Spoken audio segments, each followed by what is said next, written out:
Mimi nazaambia Waislamu kitu moja. Siku ya kufungua Ramadhani.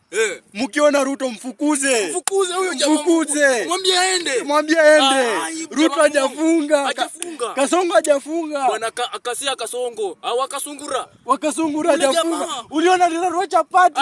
Jamaa lilarua chapati bwana. Huyu jamaa kuja Ramadhani siku ya kufungua. Huyu jamaa hajafunga bwana. Hajafunga. Alirarua chapati akisema akigawa chapati pala kionja. Hapana. Ruto Ruto hajafunga. Niuze kwa nini? Kwa nini? Anazunguka huko mikitano akiambia watu vile wanafaa kazi. Badala yake kwa nyumba aombee nchi, Yaani kuzurura tu akisema nini na nini. Hapana bwana, jamaa hajafunga. Hii Ruto nikikupata kwa Ramadhani nitakufukuza wewe Ruto. Sasa tunataka tuseme tukitaka tujue Ruto ni muongo. Tukimwona kwa Ramadhani si Ruto wakasungura na ni mjanja. Ruto ni mjanja.